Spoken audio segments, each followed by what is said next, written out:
नमस्कार मंडळी. माधुरी हिंदूराव सातपुते राहणार कौलगे तालुका कागल यांच्यासोबत आज आहोत. पोलीस भरतीसाठी काय अचिव्हमेंट असते त्या अचिव्हमेंटविषयी आपण जाणून घेणार आहे. नमस्कार माधुरी. नमस्कार सर. या क्षेत्राची सुरुवात कशी झालेली? सुरुवात माझी बहीणच एक पोलीसमध्ये आहे. ती 2008ला रत्नागिरीमध्ये भरती झाली होती. मग त्याच वेळेला वाटलं होतं की आपण पण काहीतरी करावं, की खाकी वर्दी आपल्या पण अंगावर असावी. म्हणून मग मी ह्या क्षेत्रात उतरले. आईवडिलांच्याकडनं काय अपेक्षा होत्या किंवा आईवडिलांच्याकडनं काय तुझ्याविषयी काय अपेक्षा होत्या? आईवडिलांच्याकडनं अपेक्षा होत्या कारण आम्ही घरात दोघी बहिणी आणि मी लहान असल्यामुळे माझ्याकडनं अपेक्षा होत्या की काहीतरी मुलीने आपल्या करायला पाहिजे. त्यामुळे मी पुणे शहर पोलीसमध्ये निवड झाली माझी आत्ता.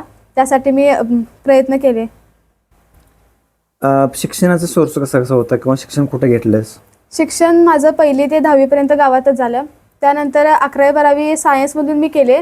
त्यासाठी आम्हाला इथून 5 किलोमीटर अहमदवाडा म्हणून आहे, तिथे आम्हाला जायला लागायचं. 5 किलोमीटर आम्ही रोज सायकलनं 5 किलोमीटर जाऊन येऊन करायचो. मग 11वी-12वी झाल्यानंतर BScला ॲडमिशन घेतलं मी देवचंद कॉलेजला. आणि देवचंद कॉलेजमधून पुढे MScला घेतलं. 2 वर्ष MSc केली आणि त्यावेळेला कोरोना आला. त्यामुळे पोलीस भरतीकडे 1-2-3 वर्ष माझं लक्ष लागले नाही. त्यामुळे 2 वर्ष मी MSc करून मग मी पोलीस भरतीकडे वळले. हे सगळं करताना काही ना काहीतरी अडचण आल्या असतील किंवा काही ना काहीतरी संघर्ष झाला असेल, तो काय होता? संघर्ष माझा तसा म्हणायला तर लहानपणापासूनच संघर्ष आहे. कारण घरात म्हणजे कुठलंही काम असलं तर ते मलाच करायला लागायचं. कारण आपलं स्वतःचं काम स्वतःचं काम मला स्वतःलाच करायला लागायचं. कारण घरी ते सगळे शेताला गेलेले असायचे. त्यामुळे घरचं पण स्वतः त्यांचं काम आणि माझं पण प्लस काम असं मला लागायचं. म्हणजे कुठले डॉक्युमेंट जरी असतील तर ते मलाच करायला लागायचे. किंवा फॉर्म वगैरे भरायचा आहे, मला इकडे जायचं असेल तर मलाच इथून आमच्या इथून बस नाही, मला इथून कारखान्यावरती लिफ्ट घेऊन हात वगैरे कुणाला तरी करून मग जायला लागायचं. आणि मग तिथून मग माझं स्वतःचं काम करायचं. आणि प्लस घरातल्यांची पण कामं असायची, शेताकडची कामं असायची, ती सुद्धा मी सायकलनं वगैरे लागवड वगैरे शेताकडे नेऊन द्यायचं काम करायचो. मी बरीच कामं मी केल्यात. पण तू आता हे सगळं केलेस, किती प्रयत्नात तुला यश मिळालं किंवा किती प्रयत्न केलेलेस? प्रयत्न मी 2023ला अकॅडमी जॉईन केली. तिथे 4 महिने मी पहिली अकॅडमी केली आणि पहिल्या भरतीमध्ये माझं 1-2-4 मार्कात राहिलं. म्हणजे अकॅडमीत असताना? हां, अकॅडमी मी जॉईन केली होती. 4 महिने मी अभ्यास वगैरे केला होता. पण त्या ट्रॅकला यायला थोडा वेळ लागते. कारण आज गेला आणि उद्या लगेच सगळ्यांना जमतेच असं नाही. त्यामुळं पहिले 4 महिने फिजिकल आणि पेपर असं दोन्ही आम्ही प्रॅक्टिस करायचो अकॅडमीत. पण पहिल्या भरतीत 1-2-4 मार्कात राहिलं. परत मी दुसऱ्या वर्षी भरती एक वर्ष लागली नाही. त्यामुळे मी जॉब केला 1 वर्ष आणि त्या जॉबचे पैसे वगैरे मी साठवले होते. आणि मग नंतर मी परत अकॅडमीत गेलो. मग त्यावेळेला मी 6 महिने अकॅडमीत होतो आणि मला फिजिकलला 34 मार्क पडले होते आणि पेपरला 90 मार्क पडले होते. अशी 124 झाली होती टोटल. आणि एवढं झाली होती मला वाटलं आता माझं होते सिलेक्शन आणि मुंबई पोलीस आता आपण होतोय. तरी सुद्धा नंतर निकाल लागला. 1 मार्कात ज्याला राहिलं त्याला वाटलं होतं की आपण एवढं कष्ट करून आमचं राहते म्हणजे नंतर अडचण होती. आणि म्हटलं एक मार्कात राहिलं. मग म्हटलं परत आणि मी अकॅडमी जॉईन केली. सोडायचं नाही म्हटलं. परत मी आणि मागच्या वर्षी आलो. ह्यावेळी पण 6 महिने मी प्रॅक्टिस केली आणि 6 महिन्यामध्ये मी जरासं आधीच आलो. कारण फिजिकलला मागच्या वेळी मला मार्क कमी पडले होते, 34 पडले होते. मग मी ह्यावेळी जरासं 3-4 महिने आधी येऊन प्रॅक्टिस केली. कारण अकॅडमीमध्ये ग्राउंड वगैरे सगळ्या सोयी होत्या. त्यामुळे मला फिजिकलला 43 मार्क पडले.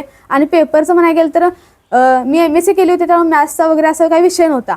आणि त्यामुळे पेपरला आत्ता पण मला 89 पडले आणि दोन्ही मिळून माझे टोटल 132 झाले. आणि आज सर मी मुलींचं मेरिट न मारता पोरांच्या मेरिटमधून मी भरती झाले आणि आज पुणे शहरपदी मी सिलेक्ट आहे. हे सगळं होत असताना समाज, घर आणि तुझं फिजिकल किंवा तुझं पोलीस भरतीचं स्वप्न, ह्या तिन्हीची सांगड कशी बसवलीस?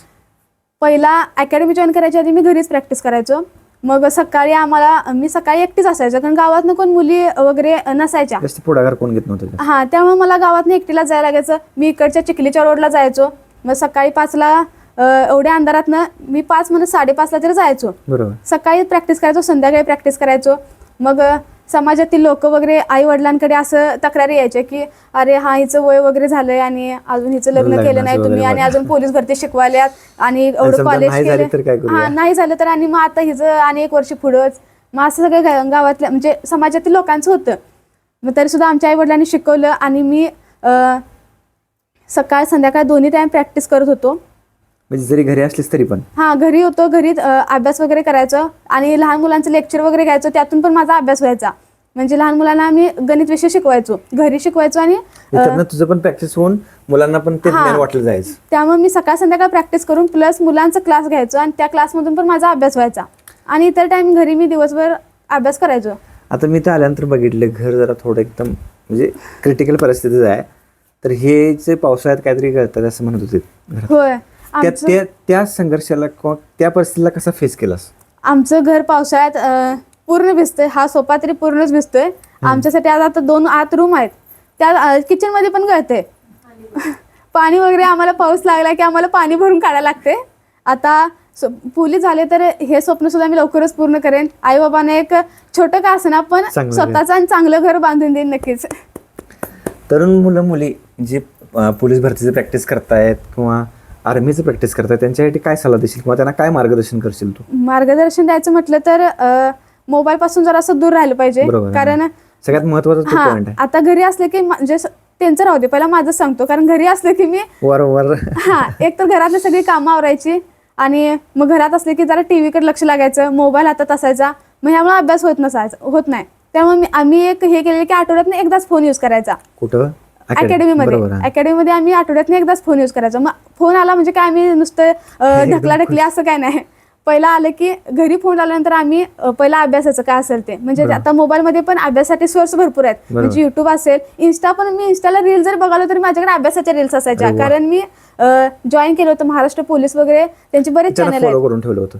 हा, त्याला फॉलो करून ठेवायचं. नोटिफिकेशन आल्यानंतर तुला पहिला मिळायची ना ती भरतीकडे निघले किंवा त्या पेपरचं काहीतरी उल्लेख, हा, ते पण कळायचं. म्हणजे आपली भरती आता फॉर्म कधी निघणार आहेत, काय निघणार आहेत, ते मोबाईलचा चांगल्यासाठी मी यूज केला.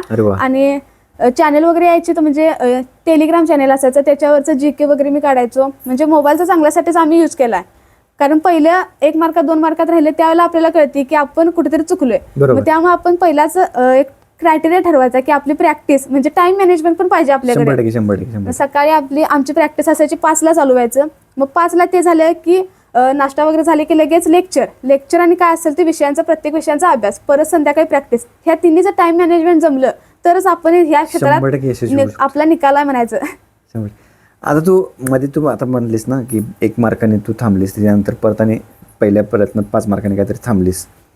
आता तू सक्सेस झालीस, त्यावेळी थोडंसं वाटलं असेल तुला डिप्रेशनमध्ये गेली असल्यासारखं, पण आता काय वाटतंय किंवा आता काय आनंद वाटतोय? आता मला असं वाटतं की माझ्या कष्टाचं चीज झालं, कारण 2 वर्ष, कारण प्रत्येकाला यश लगेच मिळत नाही. माझं बी तसंच होतं, कारण मी पहिल्या प्रयत्नात 3-4 मार्कात राहिलो, परत मागच्या वर्षी 1 मार्कात राहिलो. मला वाटत होतं की माझं होतंय, चला आता मम्मीला सांगितलं, मम्मी आता मी घर बांधतो माझं होतंय, तरी सुद्धा 1 मार्कात राहिलं. मग खचून न जाता मी इथंपर्यंत येऊन परत मी स्ट्रगल करून इथंपर्यंत पोहोचले आणि माझी निवड पण झाली, सिलेक्शन झाले माझं आता ह्यात. कारण आपण कष्ट केल्यास कुठं वाया जात नाहीत, त्यामुळे कष्टाची चीज झाली आणि घरातल्यांचा सुद्धा एवढा सपोर्ट होता की मी इथंपर्यंत येऊन पोचले. कारण ह्यांच्या सपोर्टशिवाय माझं इथंपर्यंत येणं शक्य नव्हतं, कारण आमची आर्थिक परिस्थिती तसं म्हणायला गेलं तर जरा बेताचीच होती, कारण घरचे सगळे रोज शेताला जातात, कारण आपल्याला अकॅडमीला मी आहे म्हटल्यानंतर काहीतरी फी वगैरे द्यायला पाहिजे. 100%. मग त्यामुळे आमची शेती काहीतरी आहे थोडी आणि ऊसाचं उत्पन्न वगैरे येते, मग ते थोडं आणि घरची शेती वगैरे करून मला त्यांनी रोजगारला रोज जाऊन पैसे देऊन माझी अकॅडमीची फी भागवली आणि त्यांच्यामुळे मी आज इथंपर्यंत आहे. ज्या दिवशी पहिल्यांदा रिझल्ट लागला आणि तुझं नाव लागलं त्यावेळेला किती आनंद झाला तुला? आनंद म्हणायला गेला तर मी ज्याला पेपर दिला त्याच वेळेला मला माहित होतं की मी 100% मी सिलेक्ट आहे, कारण माझं दुसऱ्या दिवशी कारागृहाचं फिजिकल होतं. आणि 2 फॉर्म होते का? हा, मी 2 फॉर्म भरले होते, कारागृह जेलसाठी भरला होता आणि एक ह्याचा होता पुणे शहरचा. मग पुणे शहरचा पेपर आज होता आणि दुसऱ्या दिवशी कारागृहाचं होतं. मग कारागृहाचं होतं आणि मी महिनाभर प्रॅक्टिस माझी बंद होती, कारण आपल्याला एक कुठेतरी माझं जास्त टार्गेट होतं की कॉन्स्टेबल्स मला पाहिजे होतं. त्यामुळे मी पहिला पेपरचं महत्त्व दिलं आणि इकडं प्रॅक्टिस 1 महिना बंद होती. मग त्यामुळे मी कारागृहाला गेलो नाही, कारण मी आधीच ठरवलं होते की मी पेपर चांगला जर नाही दिला तरच मी तिकडे जाणार, नाहीतर हे मी जे सिलेक्ट केलंय ह्याच्यात माझं व्हायलाच पाहिजे. आणि मी तसं त्या पात्रतेपर्यंत गेलो आणि पोहोचलो पण, आणि मी पेपर 89 मारून सिलेक्ट झालो. त्यामुळे मला आधीच माहित होतं की आनंद म्हणजे मी आधीच साजरा केला होता. घरात सांगितलं होतं की हा होते माझं यावेळी, आणि 132 मार्क पडून झालं पण. आता पुढं काय ठरवलंयस किंवा आता पुढे अजून काय स्वप्न आहेत?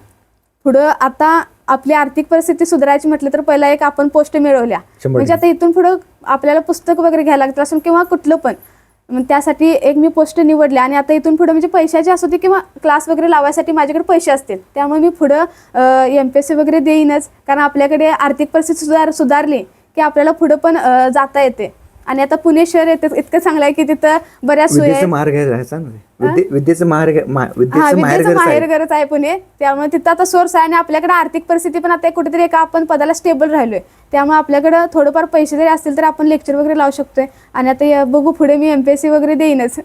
खरंच तुला खूप खूप शुभेच्छा. पुणे शहरपती तुझी पोलीस भरती निवड झाली आणि पुढील वाटचालीसाठी सुद्धा हार्दिक शुभेच्छा. Thank you sir. धन्यवाद.